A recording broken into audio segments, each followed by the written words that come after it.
Hello friends, आज हम गौतम बुद्ध भगवान की कहानी सुनेंगे जो कि काल्पनिक डर और चिंता इस विषय पर है।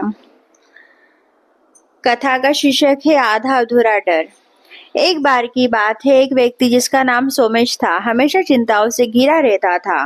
उसे लगता था कि उसके जीवन में दुखों का पहाड़ टूटने वाला है।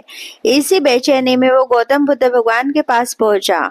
सोमेश ने रोए हुए स्वर में कहा, भगवान, मेरी किस्मत खराब है। मुझे हर समय डर लगता है कि कहीं मेरा व्यापार डूब न जाए, कहीं मेरा परिवार बीमार न पड़ जाए या कहीं मैं रास्ते पर ना आ जाऊं। इन डर ने मेरी नींद उड़ा दी है।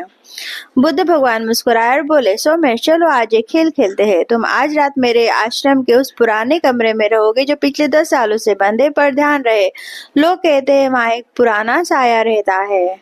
सोमेश डर गया, पर बुद्ध भगवान पर भरोसा करके वो उस अंधेरे कमरे में गया। पूरी रात वो थर थर कांपते रहा। उसे लगा कोई कोने में खड़ा है, कोई उसकी सांसें सुन रहा है। डर के मारे वो कोने में दुबक कर बैठा रहा और पूरी रात प्रार्थना करते रहा कि किसी तरह सुबह हो जाए। अगली सुबह जब बुद्ध भगवान आए तो सोमेश ने कहा, भगवान, वहां सच में कुछ था।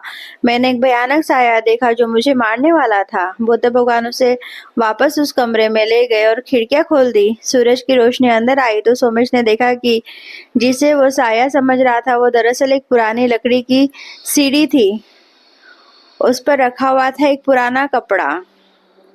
बुद्ध भगवान ने समझाया, सोमेश, जैसे वो साया असली नहीं था वैसे ही तुम्हारे जीवन के 90% डर सिर्फ तुम्हारी कल्पना है।